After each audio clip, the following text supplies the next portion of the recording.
Agradecemos a todos los asistentes por estar de nuevo aquí en el auditorio y por acompañarnos en esta segunda jornada del día. Esperamos que hayan tenido un buen almuerzo para poder desarrollar los paneles y los conversatorios que vienen a continuación. Vamos a darle paso a la discusión que se pregunta cómo garantizar una restauración ecológica efectiva. Por eso vamos a invitar al escenario a los panelistas que nos van a acompañar: Mauricio Aguilar, el presidente de la Red Colombiana de Restauración Ecológica e investigador del Instituto Humboldt.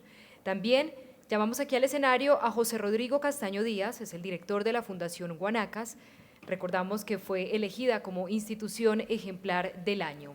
Nuevamente en el escenario nos acompañará Carolina Urrutia Vázquez. Ella será quien también nos acompañe a moderar este nuevo panel. A ustedes les agradecemos quienes han estado participando a través de las redes sociales en @forossemana y @EPM estamos ahí, utilizando el numeral compensaciones ambientales. Lo pueden seguir haciendo y también ingresando a la web app de Foros Semana, descargándola, publicando ahí sus inquietudes y conociendo las conclusiones que van saliendo con el desarrollo del foro del día de hoy. Le damos paso entonces a Carolina y esperamos que disfruten también esta nueva jornada del foro de hoy. Adelante. Muchísimas gracias, espero que hayan almorzado e incurrido en algún tipo de actividad física que los permita estar despiertos a falta de siesta en esta tarde. Claro que en Medellín no duermen siesta, en Bogotá tampoco, pero deberíamos todos, ¿cierto? Eso se llama restauración. Bueno, tenemos un panel interesantísimo en el que pues, claramente tenemos un auditorio bastante técnico por lo que he visto a lo largo del día. Pero yo sí quisiera incluir en una de nuestras preguntas como una introducción muy básica a cuál es esa diferencia entre restauración integral y lo que antes era simplemente reforestar, porque somos un país en el que se empujó esa visión reforestadora durante mucho tiempo y el cambio hacia restaurar sí implica conceptualmente una diferencia muy grande. Voy a introducir otras preguntas orientadoras para que en su primera intervención de una vez vayamos tocándolas. ¿Qué en el manual como está hoy en día conduce realmente a restauración efectiva? ¿Con base en qué metodologías? ¿Está el manual hecho, digamos, para conducir a restauración efectiva? Opciones innovadoras como las que discutimos en el panel anterior, como lo es Bosques de Paz, ¿son alternativas que pueden ayudar en el camino a la restauración? ¿Qué tanto es necesario introducir desde un principio las implicaciones financieras y los mecanismos de financiación en general para asegurar la disponibilidad de recursos para toda la restauración? Digamos, no es una inversión de una sola vez como bien se ha mencionado a lo largo de la mañana. Y si nos pueden, digamos que empecemos con esas preguntas. ¿Y cuánto tiempo en realidad hablamos de restauración? Y ahorita que nos expliquen un poco qué quiere decir, suena demorado, no es como ir y sembrar unos arbusticos. Entonces, empecemos de pronto por Mauricio, en una introducción de 5 minuticos a los temas, por favor.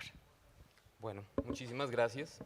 En nombre de la Red Colombiana de Restauración agradezco esta oportunidad y pues yo en esta presentación puse 7 puntos que me parecían importantes en términos de cómo abordar la restauración ecológica. Lo primero es entender realmente qué es la restauración ecológica desde su marco amplio. Luego necesitamos desarrollar experimentos. También tenemos que definir las metas y los objetivos de restauración. Tenemos que conocer cuáles son las fases básicas de un proceso de restauración y desarrollar todas estas fases.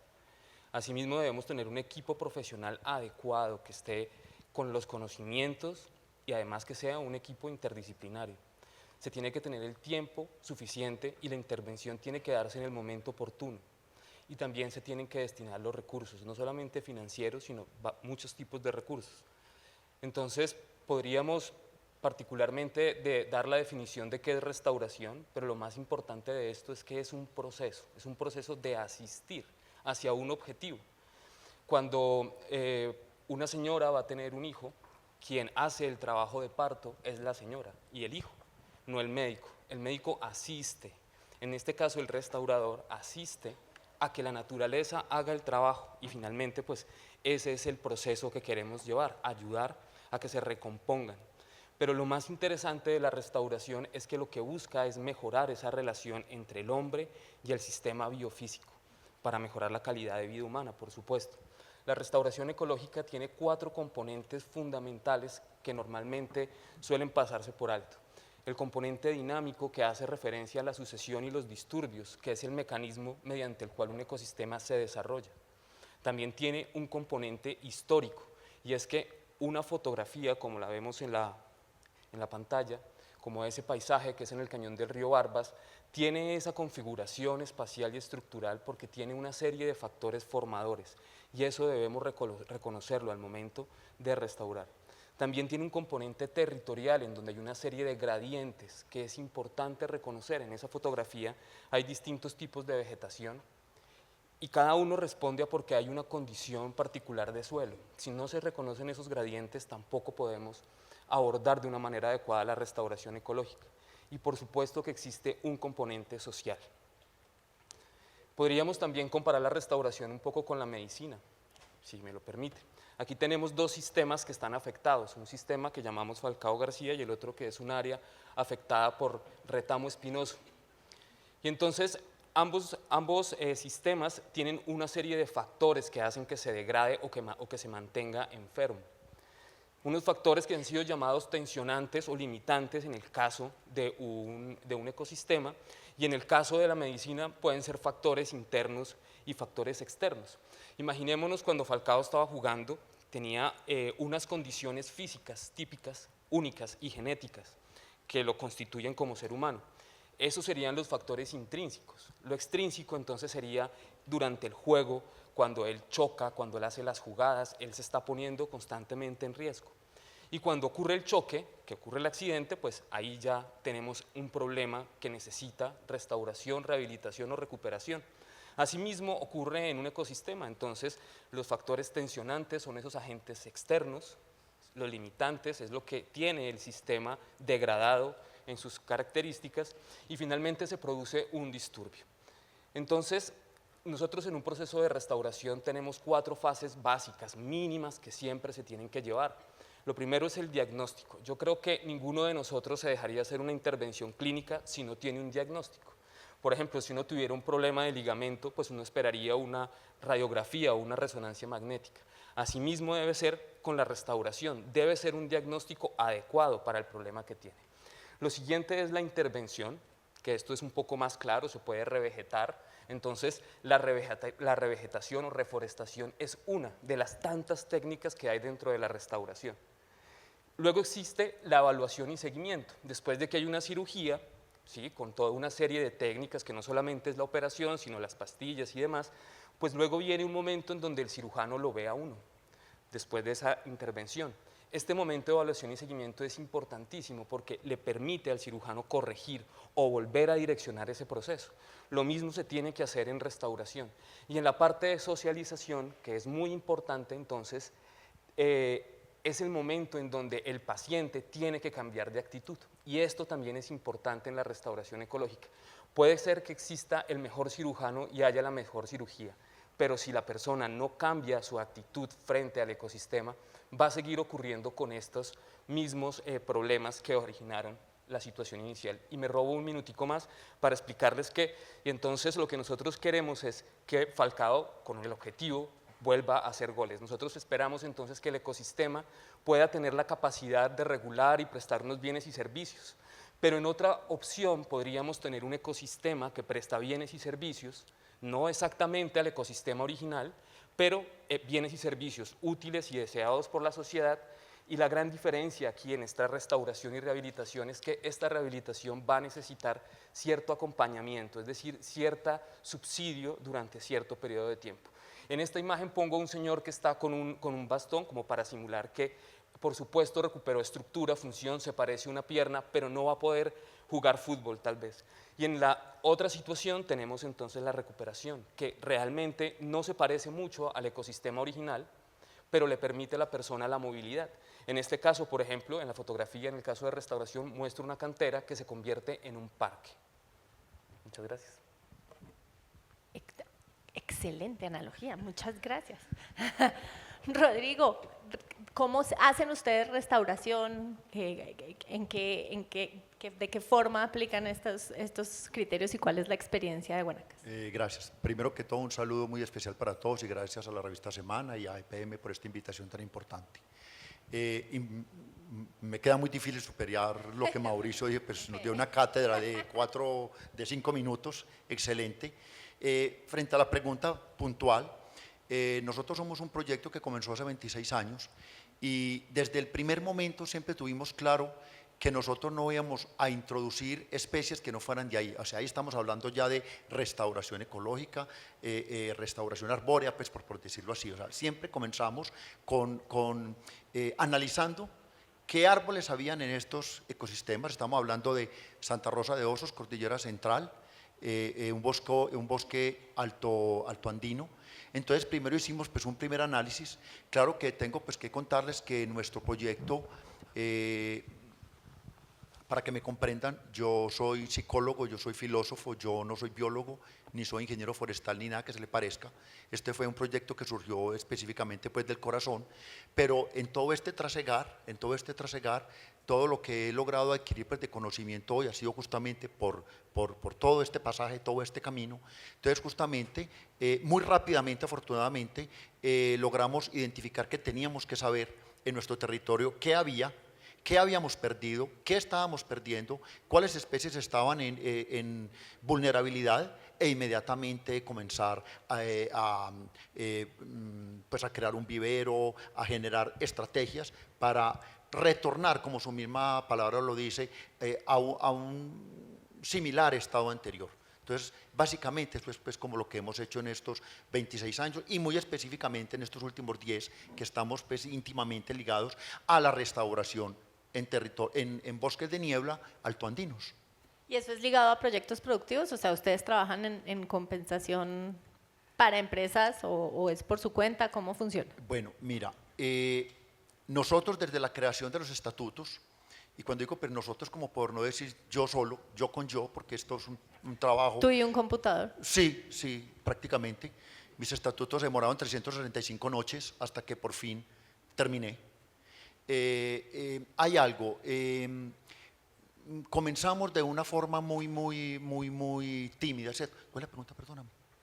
No, que si trabajan como Ya. instrumentando proyectos de compensación para empresas o… Sí, mira, nosotros comenzamos absolutamente solos, simplemente porque nuestro corazón dictaba que hay que proteger la flora, la fauna, la vida. Entonces fue un trabajo absolutamente solitario. Podríamos decir que estos 25, 26 años, los primeros 15 fue absolutamente solos. Intentando tocar algunas puertas, sí, pero la gente confundía, y este es un dato importante, todavía la gente hoy, las empresas hoy confunden compensación ambiental con el sostenimiento de una escuela, madres cabeza de familia, o sea, unas cosas sociales complicadísimas. Entonces, no, ya nosotros estamos haciendo eso. No dice, ¿qué fue lo que pregunté? ¿Qué fue lo que dije? Entonces, nosotros comenzamos pues una labor en este ámbito y finalmente, desde hace unos 10 años, cuando se nos acerca con Antioquia, que es una entidad a la que le debemos pues un gran impulso, nosotros fuimos Distinción Vía en el año 2009, entonces, primero, supimos que nos estábamos equivocados, que eso es supremamente importante. Y segundo, comenzamos a ver que para nosotros poder continuar estos 15 años a nivel romántico, llamémoslo así, que nosotros traíamos antes, debíamos comenzar a fortalecer un proceso y unos programas de investigación. Así fue como nos dedicamos a estudiar qué aves, qué árboles, qué arbustos, qué insectos, qué peces hay en los ríos, todavía qué hay, para poder comenzar a hacer ese trabajo. Y finalmente, hace unos 3 años, sí se nos han acercado algunas empresas, empresas mineras, por ejemplo. Tenemos una minera que ha hecho una compensación inmensa con nosotros, asimismo generadoras de energía, y hoy empresas públicas de Medellín, con quienes estamos rehabilitando, cerrando pues un antiguo potrero de 21 hectáreas para que se vuelva a conectar con estos residuos de bosque. Muchas gracias. Hablemos entonces un instante partiendo de lo que mencionaste de la importancia de la investigación o del diagnóstico de alguna manera. ¿La estructura normativa existente hoy en día incentiva que se haga la investigación necesaria para que las restauraciones sean realmente efectivas?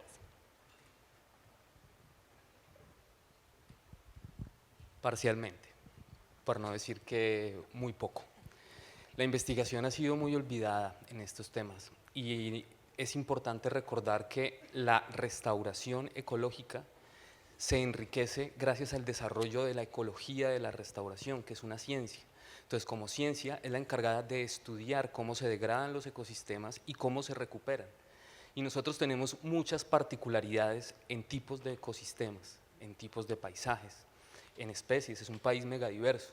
Entonces, si nosotros no desarrollamos investigación, nos vamos a ver obligados a retomar modelos de otros países que sí desarrollan investigación, por ejemplo, Europa, Australia, Estados Unidos. Y entonces casos como restauración de páramos afectados por plantaciones forestales o áreas afectadas por cultivos ilícitos es una responsabilidad de Colombia frente al mundo, porque esos sistemas están acá. Yo cuando empecé la carrera hace unos años atrás, los temas de investigación eran muy importantes, digamos, como en ese gremio, en el gremio académico. Cuando uno sale, casi que le dicen, no, es que necesitamos una persona que sepa. Sí, el problema es que en este caso realmente no se sabe, porque la investigación no se ha desarrollado. No tenemos claridad en muchas técnicas de restauración. Y lo interesante de esto es que no solo nos va a permitir conocer las técnicas, sino también nos va a permitir saber cuánto cuesta la restauración, o mejor aún, cuánto nos cuesta un área degradada, que esa es una pregunta también que suelo yo darles a las personas que me preguntan cuánto cuesta una hectárea de restauración. Una área degradada genera muertes de vidas humanas, genera muerte de la biodiversidad, genera pérdidas económicas. Entonces, lo que pueda costar un proceso de restauración o una investigación, yo estoy seguro que puede ser muchísimo menor. Entonces, volviendo a este tema de la investigación, hay algunos tópicos en los que sí se ha desarrollado, sobre todo muy ligado a las universidades o a los institutos de investigación. Particularmente yo trabajo con especies invasoras y con áreas afectadas por incendios, entonces en esto estamos haciendo investigación, pero hace falta muchísima más fuerza, mucho más músculo investigativo. Y digamos, bueno, ese tema de investigación creo que no es solamente para restauración o temas de biodiversidad en el que necesitamos más empuje en el país, pero para restauración, este manual, ¿qué le falta como este manual? Digamos, las preguntas eran específicamente sobre el manual, pero creo que va un poco más allá porque es el marco normativo existente, ¿cierto? ¿Qué le hace falta, qué patica le queda haciendo falta al sistema normativo como está para que la restauración coja más fuerza? Empiezo de pronto por Rodrigo. Mira, quiero recordar algo. Yo estoy hablando desde una experiencia puntual que es la que yo desarrollo hace 26 años. Esto para responder que investigación, a ver, tenemos un manual de restauración nacional, pues yo diría que uno lo lee y pues ve cosas maravillosas ahí que si se aplicaran, pues si verdaderamente hubiera una voluntad real, no solamente política sino social, sería maravilloso hacerlo, claro. Pero también señalo que si la sociedad en términos generales, o sea, todos nosotros de una forma u otra recibimos beneficios ambientales como es la generación de energía, como es el aire limpio, como es el agua que nos llega pues a nuestras casas. Nosotros, por ejemplo, tenemos claro que tenemos que desarrollar investigación, primero, para saber y para valorar lo que tenemos en nuestro territorio. Si nosotros como una entidad ambiental sin ánimo de lucro vamos a una empresa y no llevamos claro qué es lo que le queremos mostrar, nuestra preocupación, finalmente nos van a decir, Rodrigo, muy lindo lo que haces, pero más adelantico hablamos, que son respuestas que ya me conozco, pues, hasta la saciedad. Yo también. Exacto, entonces hago este señalamiento porque nosotros, pues, no es una estrategia pues novedosa, simplemente nos acercamos a las universidades con los estudiantes, con los que se están graduando y hemos logrado hacer investigación en todo lo que les señalaba ahora, en árboles, en arbustos, en insectos, en mamíferos, en especies de río, y eso nos ha dado como volvernos gorditos, como verdaderamente mire el proyecto que tenemos, mire lo que hay, la belleza que hay, pero las vulnerabilidades también que nos rodean. Si no protegemos esto, entonces dentro de 5 o 10 años no vamos a tener nada. Yo quiero sumar esto, aunque la pregunta tuya es demasiado puntual, yo me quiero ir hacia una esquina de ella. Yo, por ejemplo, traía preparado, ¿por qué no compensamos? O sea, esa es una Yo lo veo así, o sea, ¿por qué no compensamos? ¿Por qué las personas, las empresas, las ciudades, los políticos, etcétera, por qué no compensan? Miren lo que les voy a leer. Desconocimiento del tema. Yo no sé qué es eso. Desconocimiento logístico. ¿Y eso cómo se hace? Oferentes y oportunidades inciertas. ¿Con quién hago eso? Estas cosas existen. Desconfianza económica. Para que me roben la plática. Actividad nueva con muy poca tradición. Hombre, yo todavía no me meto en eso, esperemos a ver que eso coja fuercecita. O sea, miren todas las implicaciones. No hay compromiso ambiental. Que va, hombre, eso, esperemos a ver, no, el mundo no se va a acabar así. Y frases parecidas. Desesperanza ambiental. Es tarde para el hombre, esto ya acabó. Esto ya acabó. Otra, que es muy fácil. Delegar en otros actores e instituciones. ¿Y yo por qué? Eso que lo haga la CAR, que lo haga la gobernación, que lo haga la alcaldía, el alcalde, eso que lo haga la empresa, eso que lo haga el vecino. Entonces miren ya las cosas que les he nombrado con las que de una forma u otra pierde incentivo, pierde como esa fuerza que es lo que queremos hacer para conectar, para poder investigar. Todas estas compensaciones, compensar no es solamente sembrar árboles o comprar tierra, como lo decíamos ahora, que no debemos tenerle miedo, creo que esa es una de las ideas más claras que nos está quedando pues, en este panel, sino que compensar puede y debe ser también investigar. Tenemos que investigar para saber qué es lo que tenemos, qué es lo que estamos perdiendo, qué es lo que está en riesgo. Y una última que quiero leer: dificultad para encontrar proyectos con predios en donde realizar compensaciones seguras, útiles y a perpetuidad. Uno ve que cada alcalde, y no me refiero a alcaldes de las grandes ciudades, sino de los mismos municipios, volvamos a sembrar ese lote con otros palos ahí lo que le quepa. O sea, sembraron 1000 hace 4 años, cortemos esos que eso está muy feito y sembremos otros 500. O sea, no hay una proyección verdadera. Entonces, quise pues traer esto a colación como un puntico, como hacia la esquina, porque de una forma u otra todos estos temas son tangenciales, transversales. ¿Por qué no compensamos y por qué no hacemos investigación? No, yo creo que es clave el punto que tocas porque yo no lo había pensado así, pero sí hay un tema cultural ahí importante, que está empezando, por ejemplo, que la gente está empezando a compensar el CO2 de su vuelo, que poco a poco, pero que debería llegar mucho más lejos a temas Déjame como digo una estos. cosita pequeña. Yo hace muchos años anoté una frase que me acompaña desde siempre. Las ciudades están llenas de desconocedores ambientales. Aquí las personas creen, o ignorantes ambientales para que sea más fuerte. Aquí las personas abren el agua y solucionan el problema, la canilla, la ducha, el baño, el café, encienden un switch, un interruptor y les llegó la luz. Pero no saben que eso está a 100 kilómetros de distancia y que hay unos campesinos cuidando unos territorios que no deberían estar cuidando el territorio a nadie, porque nadie conoce al campesino, nadie lo visita, nadie lo ve, nadie lo visualiza. Pero sin embargo, los servicios ambientales nos siguen llegando. Entonces, mientras las ciudades, que es una de las alternativas y de las respuestas que yo quisiera dar, que las ciudades, todos estos paneles y todas estas teorizaciones que tenemos deberían llegar por la televisión, por la radio, que todos somos responsables de todo. Cada uno de nosotros suma.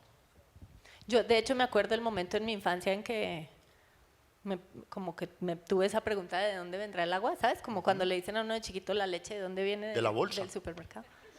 Uno se da cuenta de eso muy tarde. Yo creo que los niños hoy en día, eso afortunadamente está cambiando.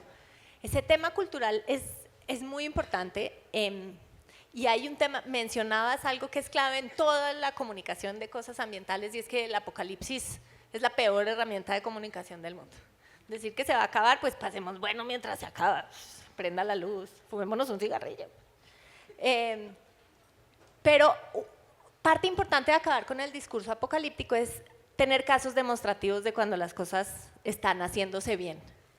Y algo que nos falta a veces en términos de restauración en Colombia son indicadores. ¿Qué significa que se haya restaurado un ecosistema? ¿Cómo sabemos si ya está bien?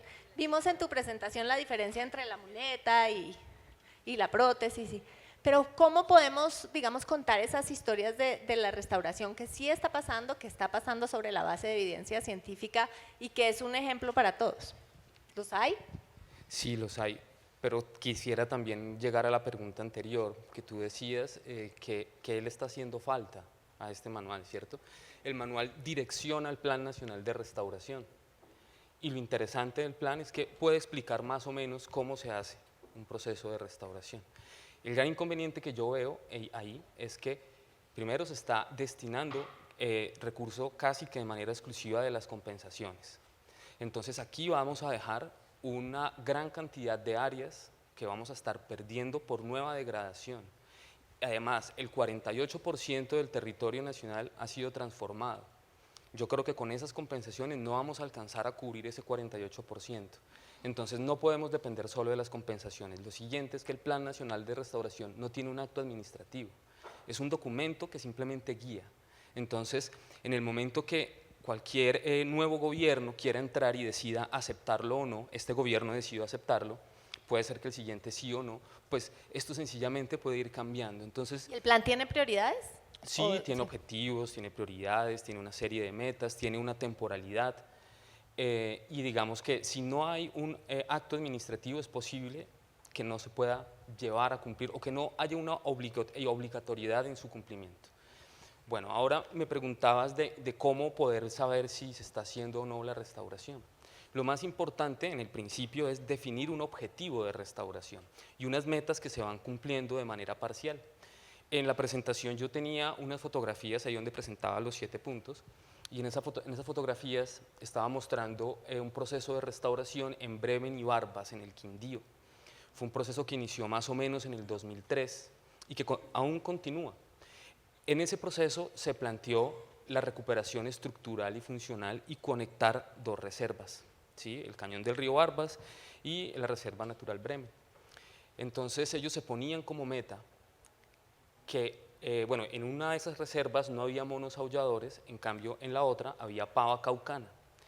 Entonces, como su primera meta que ellos tenían era generar una continuidad estructural de vegetación. Listo, primero, lo lograron. Lo siguiente fue hacer que el mono en algún momento cruzara. Y han hecho varios seguimientos en donde han identificado que los monos aulladores están cruzando por estos lugares. Entonces, cuando tú tienes muy claro el objetivo de restauración y las metas, posteriormente encontrar estos indicadores o cuantificadores va a ser un poco más sencillo. Y así como ocurre con este ejemplo, también habría en el caso de las canteras en Bogotá distintas experiencias en donde se planteaba el manejo de unos sustratos, solamente de sustratos que venían de lodos de depuradora de la planta del salitre, los mezclaban con unos estériles y así creaban un sustrato adecuado para poder generar pues, el proceso sucesional. Entonces, desarrollando este suelo, luego la vegetación podría venir. Esto fue resultado de un proceso de investigación. La Universidad Javeriana realizó unas parcelas muy pequeñas en donde repetía esto en distintas canteras de Bogotá y al final le dijo a la Secretaría de Ambiente, mire, esta combinación de estériles y de biosólidos puede servir como sustrato para sus canteras. Ese es otro ejemplo y están en Bogotá, en la cantera Soratama y en Juan Rey. ¿Y tendrá capacidad de multiplicarse, digamos, de que ese conocimiento alimente otros procesos? Sí, por supuesto que sí. Sí, normalmente la Secretaría de Ambiente intenta solicitar que esto continúe desarrollándose. Hablemos un segundo porque teníamos en la agenda. Yo quiero dar 4 palabras Listo. breves sobre este mismo tema. En la restauración, por ejemplo, para nuestro caso, que protegemos felinos, pumas, obviamente ese es nuestro indicador. Si el puma llega y si el puma no se va o nos visita frecuentemente, es porque tiene alimentación. Número 2, a nivel humano, cuando mis vecinos dejaron de pensar que yo era un tonto y ahora dicen lo que hace Rodrigo es importante, ya hay una medición importante. Ya ese campesino ya me acompaña y cuando llega alguien con el perrito cazador dice, aquí no se puede cazar. Ese es un indicador de Banco 2. Ese es un indicador importantísimo. Entonces, quería señalar pues esas 2 básicamente. Importantísimas, totalmente de acuerdo. Hablemos un momentico de bosques de paz, porque hay mucha discusión, digamos, sobre si bosques de paz, a pesar de tener los objetivos nobles y buenos, digamos, quizás no va tan lejos en términos de restauración. ¿Cuál es su opinión como implementadores de proyectos de restauración? ¿Qué tanto promete bosques de paz? Pues yo creo que promete, porque mira que por el contrario de la conservación, la restauración siempre está buscando donde hay una oportunidad. La conservación siempre está como, guardemos esto que nos está quedando, la restauración tiene la mirada de dónde hay un problema y qué puedo hacer. Entonces, es muy proactiva y en este sentido, Bosques de Paz va a generar un nuevo espacio y un escenario fundamental. La Red Colombiana de Restauración tiene más de 1000 miembros, en donde están académicos, estudiantes, campesinos, en fin, cualquier persona que esté interesada en un proceso de restauración. Entonces, estos bosques de paz y estos escenarios se vuelven en un atractivo para todas estas personas que están con ganas de aportar un proceso de restauración. Rodrigo, ¿qué sabes de Bosques de Paz por aquí? Lo anunciaron aquí, hay Sí, bastante… claro. Pues el tema de la paz es un tema complejo, tiene tanto de largo como de ancho. Uno quisiera pensar como ambientalista que eso funcione y que estas personas en su regreso al campo, en su regreso pues, a lo agrario o a lo productivo, regresen con respeto a la vida y a la naturaleza. Yo pienso que lo más importante para los bosques de paz es que esté acompañado de una fuerte campaña de educación.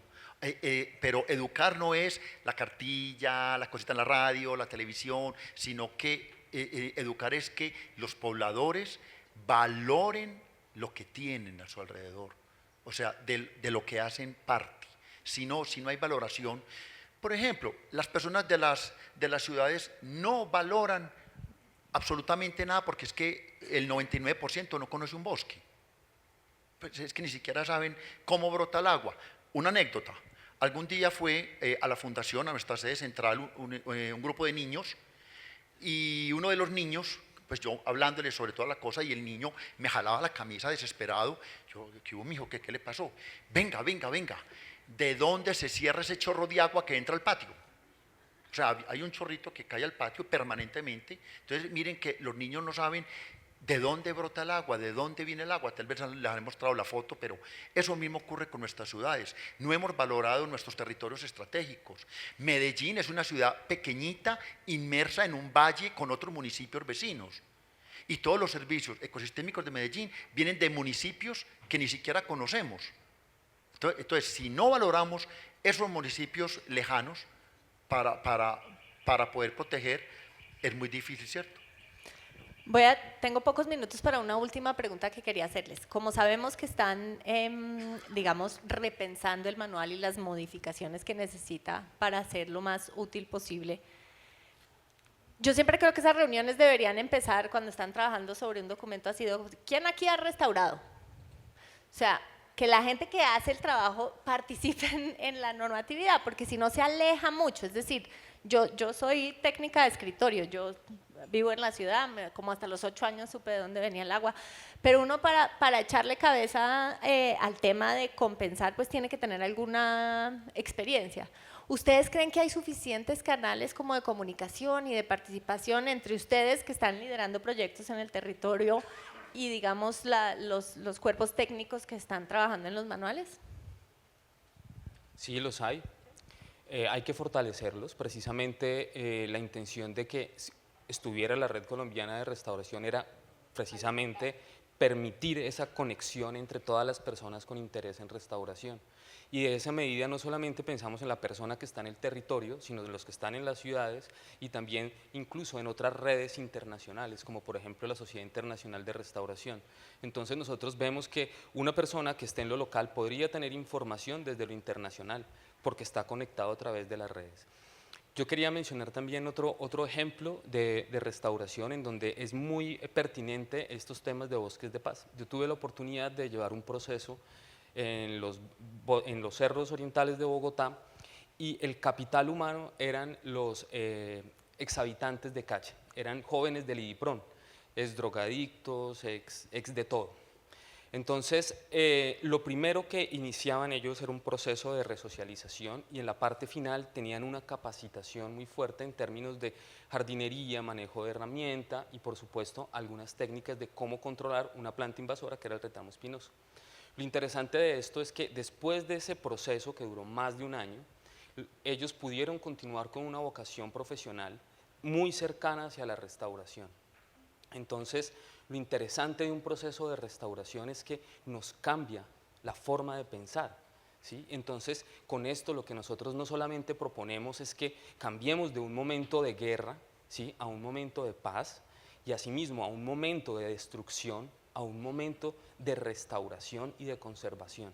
Este es el momento adecuado. Ahora estamos en esa gran oportunidad, y yo pienso que así como tenemos ese cambio hacia la paz, tenemos que cambiar esa cultura de la destrucción, porque nosotros vivimos así en una cultura en donde el hombre se pone encima de la naturaleza. Más bien vamos a una cultura en donde el hombre es naturaleza y está en la naturaleza, ¿sí? Y además de eso, pues cambia esa cultura, la cultura de la degradación y destrucción por la cultura de la conservación y restauración. Muchas gracias. Yo me uno a esa respuesta y le agregaría que sí hay elementos, tenemos documentos, muchos. Aparte de eso tenemos las CAR, tenemos el gran interés de las mismas gobernaciones, de las alcaldías, y creo que lo más importante, lo vivo yo pues en primera persona, los niños de nuestros municipios vecinos, Belmira, Santa Rosa, Entre Ríos, Don Matías, todo el altiplano norte, el 60% de la reserva hídrica del Valle de Aburrá, nada más y nada menos.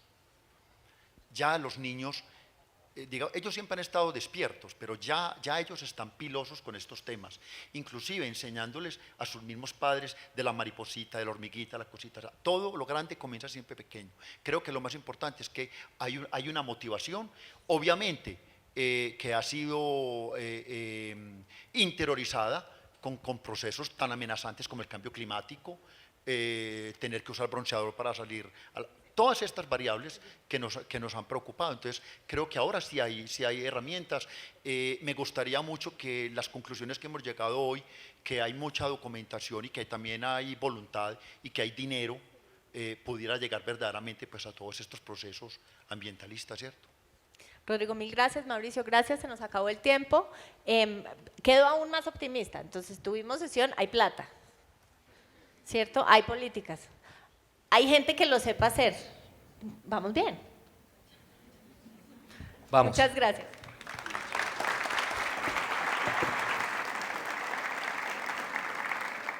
Por ahora también queremos dar paso a la conferencia Compensaciones Urbanas, que estará a cargo de Germán Botero, el director encargado del área metropolitana del Valle de Aburrá. Lo invitamos para que nos acompañe y conocer esa conferencia de compensaciones urbanas. Adelante, Germán Botero. Muy buenas tardes. Un saludo muy especial para todos, un agradecimiento y un reconocimiento a EPM y Foro Semana por abrir este espacio tan necesario. Nos compete ahora a nosotros hablarles del tema de compensaciones urbanas, y un tema que por la experiencia que tiene y la realidad que vive el área metropolitana, lo vamos a enfocar en dos momentos. Un primer momento de contextualización. Es muy importante entender lo que sucede en el área metropolitana, y un segundo momento donde las acciones y gestiones que están emprendiendo desde nuestra entidad. El área metropolitana tiene unas condiciones muy particulares en el departamento de Antioquia. Ocupa un espacio reducido del territorio, comparado pues con toda la extensión de nuestro departamento. Tiene el 58.5% de la población del departamento, y en esa región metropolitana, que son 1.157 kilómetros de los 63.000 de nuestra región, es el 1.8% de la región donde está asentada esa población. Y en el sector urbano del área metropolitana, en los sectores urbanos de los municipios, el 95% de ese porcentaje que les estoy mencionando. Eso ya nos da un escenario de la realidad que nosotros vivimos, y de las estrategias que hay que ir implementando. Este es un progresivo de la ocupación del territorio en el área metropolitana, mirando en la última escala del 96 al 2015, cómo se presenta actualmente esa ocupación del territorio. Aquí vemos pues, lo que se alcanza a observar, el manejo de espacios urbanos en el crecimiento del territorio, de la ocupación del territorio en el área metropolitana. Los espacios que se alcanzan a ver en verde, y hay una línea que atraviesa en rojo donde se cruzan esos espacios públicos verdes con el desarrollo de movilidad de la región, y entonces ahí se empiezan a encontrar unos primeros roces. Y una característica general, y es la escasez de ese espacio público. Aquí, en esa connotación que tiene el área metropolitana, vemos en las fotografías que esa es la constante de nuestra topografía. Es un cañón donde están asentados los 10 municipios, y eso tiene unas implicaciones en muchas áreas, tanto en el reciente o en el tema constante que vivimos, y es la observación de la calidad del aire, como en la ocupación del territorio, el crecimiento de nuestros municipios, la ubicación de todos los asentamientos. Quiero mostrarles aquí una secuencia del crecimiento de la ciudad de Medellín para que veamos. Nosotros utilizamos mucho este apoyo porque dimensiona el crecimiento urbano y las conclusiones emanan por sí solas. Esta es una diapositiva calculada a 1921, la población.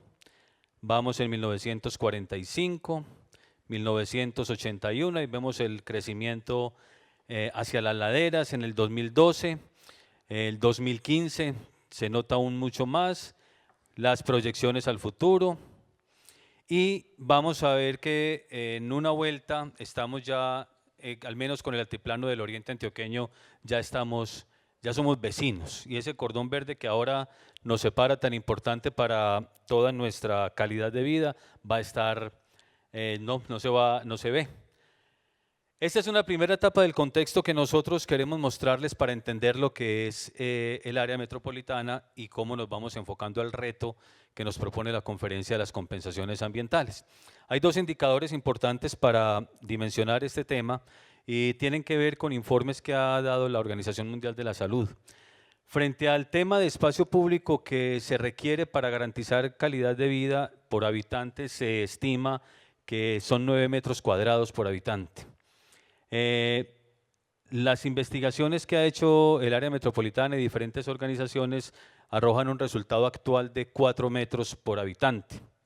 Y frente a la existencia de individuos arbóreos por cada habitante, la recomendación es que haya un árbol por cada 3 habitantes. Nosotros tenemos medio árbol por cada 3 habitantes, lo que nos conduce a un déficit estimado de 700.000 árboles. Una cifra que es muy importante para tenerla como base para poder entender toda la planeación que se viene de las autoridades ambientales. Esta situación que les acabo de explicar, de mostrar, tiene una consecuencia y es la problemática general que se vive en nuestra región. El crecimiento en la construcción, la ocupación del territorio incide directamente en la construcción en laderas, y la construcción de laderas no solamente en las deficitarias condiciones de calidad de vida, lo que genera es un riesgo y daño en el territorio que genera accidentalidad. La conurbación, la concentración de la industria, de la población, de los vehículos, etcétera, genera una deficiente calidad de aire. El impacto que se genera en las fuentes hídricas es notable, el deterioro. Y por último, también afecta esta concentración todo lo que es la movilidad, sin contar otros impactos negativos como es el efecto del ruido, etcétera, etcétera. Las autoridades ambientales, ya enfocándonos en el tema de las compensaciones, hay una norma, el decreto 1076, que nos dice a nosotros cómo reponer cómo llevar el trámite mejor, el trámite a quienes solicitan la tala o la reubicación de árboles en cualquier proyecto que quieran emprender. La norma nos dice que la obligación es de reponer las especies. En ese ejercicio de autoridad, el área ha buscado unos niveles de compensación y ha buscado unas figuras 3:1, 4:1, de acuerdo al impacto para garantizar la reposición, encontrando al final del ejercicio una debilidad que es también el eje transversal de toda la problemática, y es la escasez de espacio público urbano para hacer esa reposición. Entonces, ahí queda la primera parte para que entendamos de una manera muy breve, pero ojalá muy profunda, entendamos la presión que se ejerce en este territorio del área metropolitana, la sección que está ocupada, la sección urbana, cómo está ocupada y las consecuencias que ello genera, para que nos permita entonces a nosotros como autoridad ambiental mostrar unas estrategias, buscar unas herramientas de innovación apoyadas en la norma que puedan mejorar las condiciones de vida en nuestra región.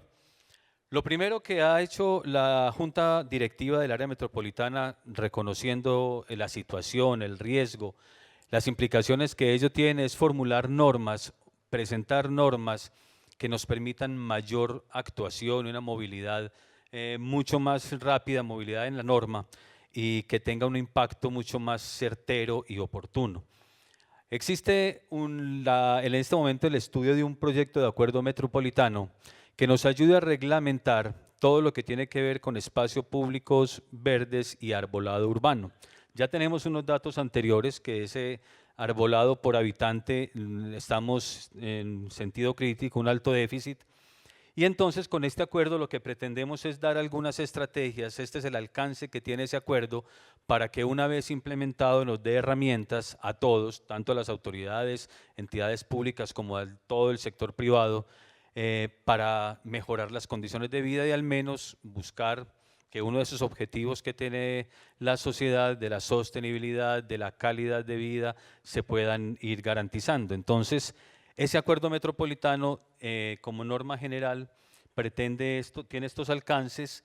En la normatividad lo que queremos facilitarle a los propietarios, facilitarle a las entidades públicas, es la generación de nuevos sitios para siembra, que haya en todo el equipamiento urbano haya una posibilidad de trasladar o de mutar de espacios públicos duros a espacios públicos verdes, y lograr una herramienta o un mecanismo expedito que permita la adquisición de predios para poder garantizar espacios de siembra, de reposición y recuperación de especies, que esas son, insisto, las grandes debilidades que hay en este momento. Hay una estrategia que todas las organizaciones públicas y privadas deben tener muy en cuenta, y es que el área metropolitana en su ejercicio lo que pretende es articular y buscar generar espacios para que todas las expresiones, y si me permiten la expresión, todos los intereses que son válidos, tengan un escenario de discusión y de articulación y complementación, que cada quien vea respetado su interés, pero que también tenga una cuota de compromiso, un aporte muy importante para que la estrategia sea exitosa. Y la estrategia, aparte de ser exitosa, sea rápida y que genere el impacto que todos pretendemos, y es el mejoramiento de las condiciones de vida. Esa herramienta entonces del acuerdo metropolitano trae esas figuras, como les mencionaba inicialmente, es una iniciativa de la Junta Metropolitana, los alcaldes son los primeros y conscientes de esta situación y ya están buscando poniendo los medios y los elementos para que este fin se consiga. En ese acuerdo metropolitano hay un tema que es de vital importancia y que la norma que hacía mención ahora, no trae, y tiene entonces que ver ya mucho con la figura de la compensación. En materia de suelo urbano y a la necesidad que estamos planteando acá, la compensación económica es un factor importante, pero hago eco a una intervención en la mañana que hacía una escala y la compensación debe ser la última ratio, la última razón que debemos utilizar nosotros. Hay otros pasos previos que el área metropolitana es consciente de ellos y quisiera que fueran utilizados esos. Vamos a mirar la prevención, la sostenibilidad, antes de tener que llegar a generar una herramienta o un medio de compensación que ese pues habrá que utilizarlo y llegar a él, pero insistimos, también no debe ser la prioridad. Sin embargo, hay que generar las herramientas. Ya hay experiencias en el país.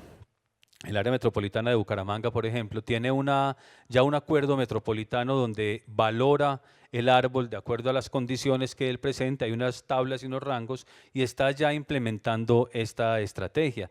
Me comentaba una compañera ahora que en Bogotá también ya hay información y hay otras experiencias que se están ya concretando y sirven como referentes para que en el área metropolitana hagamos lo mismo.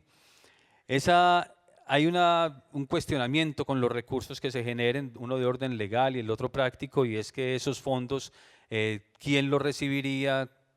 ¿En qué se reinvertirían? Y para eso nosotros lo que proponemos es que la Autoridad Ambiental Nacional, el Ministerio o el Congreso de la República den todas las herramientas para el manejo de esos recursos. Podría ser una fiducia donde se garantice su transparencia en el manejo y sobre todo la destinación final sea para lo que ha sido recogido ese recurso. Ingresa entonces otro elemento muy importante en este reto de buscar herramientas y soluciones a las compensaciones ambientales, y es el tema municipal. En las competencias municipales hay un elemento fundamental hoy en día en el desarrollo urbanístico, y es el de las obligaciones urbanísticas. Esas obligaciones urbanísticas directamente relacionadas con los planes de ordenamiento territorial también tienen una incidencia directa en el presupuesto municipal, y ahí es donde nosotros vemos una oportunidad, una fortaleza para explorar y presentarle alternativas de solución a la región. Con las diferentes administraciones municipales ya hay un primer acuerdo. Tanto los alcaldes como los jefes de planeación de cada municipio ya son conscientes de las necesidades y ven en la modificación a esta destinación de las obligaciones urbanísticas una oportunidad para mejorar las condiciones presentes y al futuro en el manejo de espacios públicos verdes y arbolado urbano. Aquí me preguntaban en estos días sobre este tema, normalmente en qué se hacen con las destinaciones o con los recursos que generan las obligaciones urbanísticas. Pues hagamos un pequeño recuerdo que esas obligaciones urbanísticas hay potestades y se pueden destinar, o aquel que tenga que reconocer la obligación urbanística lo puede hacer en equipamiento urbano, en vías y en espacio público. En el área metropolitana los municipios no tienen una línea constante de cómo recaudar esas obligaciones urbanísticas, y entonces en cada municipio hay una normatividad diferente. El municipio de Medellín es quien tiene una forma más clara, bien calculada de esas obligaciones urbanísticas, y la reinversión es muy positiva. Aquí lo que hay que hacer es concientizar más a las administraciones municipales para que todos esos recursos se reinviertan mejor y garanticen su verdadero impacto, o el impacto para las tareas para las que están siendo encomendadas. Ese es un reto que tenemos nosotros en este tratamiento de las obligaciones urbanísticas, y ese objetivo lo tenemos que conseguir. Ya hay un paso muy importante, y es el acuerdo de voluntades entre las administraciones municipales.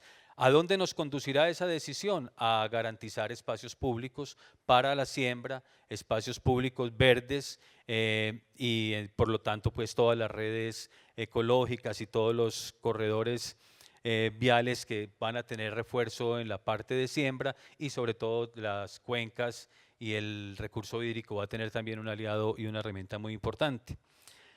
Hacemos alusión aquí a temas que ya se han mencionado mucho en el día de hoy. Banco 2 es una experiencia también que nosotros en el área metropolitana acogimos, la vemos como una compensación voluntaria valiosísima de excelentes resultados, y queremos compartir con ustedes dos experiencias exitosas que hemos tenido en el norte del Valle del Aburrá, en los municipios de Barbosa y Girardota. Hay dos quebradas, Quebrada de la López en Barbosa y La Salada en Girardota. Ya hay todo un plan de manejo en esas cuencas. Hay 87 familias en las dos cuencas que están sensibilizadas, fueron priorizadas y están trabajando en beneficio cumpliendo las metas del Banco CO2, y tenemos un reto muy importante para este 2017. Toda la socialización que se ha hecho, ya empezamos, queremos materializarla, queremos tener cobertura en los 10 municipios. Hay proyectos que el área metropolitana está desarrollando, como el Plan Quebradas, lo queremos articular con esta estrategia. Estamos identificando alrededor de 900 predios para hacer con ellos la sensibilización, y nos vamos a apalancar en más bosques en la Corporación Corantioquia y en los municipios, además con la Gobernación de Antioquia, para que esta estrategia sea exitosa. Entonces, ahí nuestro enfoque en Banco 2 está en la cuenca hidrográfica, y ahí les estamos mostrando todas las herramientas y estrategias que vamos a implementar para garantizar ese fin. Otra estrategia y otra innovación que nosotros desde el área metropolitana estamos implementando es el Plan Siembra. Este Plan Siembra, a raíz de esa información que obtenemos del déficit de árboles en la región, pues lo único que nos queda es plantear estrategias y acciones inmediatas para recuperar y para saldar ese déficit. El Plan Siembra lo que busca es sembrar árboles en toda la región metropolitana. Ahí hemos encontrado la constante que les he mencionado, y es la escasez de espacio público urbano, y hemos hecho grandes una importante presencia en el sector rural. La última actividad que ustedes conocen y se ha mostrado en redes, es lo que se hizo en el Cerro Tutelar en Bello, el Cerro Quitasol. Allá ya está próxima la siembra del árbol 100.000, ya se hizo la siembra del árbol 100.000 y en este momento a la fecha tenemos indicador de cerca de 140.000 árboles sembrados en la región metropolitana. Ahí está la distribución, la localización y ese es un elemento muy importante que nosotros estamos compartiendo con ustedes. En ese plan siembra tenemos otra estrategia articulado el plan siembra y esa es las brigadas arbóreas. Porque este individuo el árbol que se siembra no se puede dejar solo, hay que acompañarlo hasta que se defienda por sí mismo. Esa brigada arbórea tiene como cometido esa tarea y ese es hacer el acompañamiento. Entonces las brigadas visitan toda la región metropolitana, educan, sensibilizan, capacitan y acompañan a la ciudadanía, a la comunidad para que sean ellos quienes se encarguen de la protección de todo este proyecto de siembra que se está haciendo. Con eso nosotros estamos garantizando que haya un crecimiento en el censo de árboles y generando conciencia en la ciudadanía, que es lo más importante, con el ejemplo. Aparte de entregar el insumo, con el ejemplo estamos enseñando también mucho. En síntesis, ya para concluir entonces, el gran reto que nos plantea este tema de las compensaciones nos genera muchos interrogantes y volvemos al tema del espacio público. La escasez de espacio público, la presión que tiene el territorio, la intención y la necesidad de desarrollar proyectos de construcción son una de las causas grandes que tiene esta problemática. Nosotros queremos armonizar todas estas estrategias y permitir que el desarrollo sea equitativo, sea sostenible. Nosotros en el área metropolitana hacemos en la mirada completa del territorio, en la mirada incluyente, vemos que con esta estrategia hay una oportunidad muy grande, pero también hemos implementado acciones frente a otros temas tan importantes. Ahora el reciente, que es el de la calidad del aire, este es uno de los componentes que nosotros estamos preparando para las contingencias ambientales y todo el tema ahora para el mes de octubre y para el año entrante. Estamos preparando todo nuestro equipo y entregándole herramientas a la ciudadanía para que el impacto no sea tan negativo. Si nosotros logramos sensibilizar y logramos unir en torno a esta idea a todos los actores que tienen que ver en la ocupación del espacio público, pues vamos a garantizar que en el futuro esos indicadores y esas cifras que nosotros vemos que van creciendo en detrimento de la calidad de vida se estabilicen y ojalá se note su disminución. Es un reto importante, pero hay que hacerlo, lo estamos intentando. En el acuerdo metropolitano que les explicaba, hay unos insumos muy valiosos para que todos los interesados puedan apegarse a él, utilizarlo y beneficiarse de las herramientas que tienen. Y un tema que también se ha tocado y es que necesitamos que la autoridad ambiental, el Ministerio del Medio Ambiente nos ajuste algunas normas y en el tema de compensación sobre todo nos dé más herramientas. El tema de la compensación no está muy claro porque no hay unas directrices que nos permitan a nosotros la valoración del árbol, estamos en esa construcción y qué otras alternativas de compensación pueden existir o pueden presentarse. Nosotros consideramos que ojalá la última que se utilice sea la económica y tengamos otras formas de compensar. La entrega de espacio público o de espacio privado mejor para la siembra de árboles sería importantísima.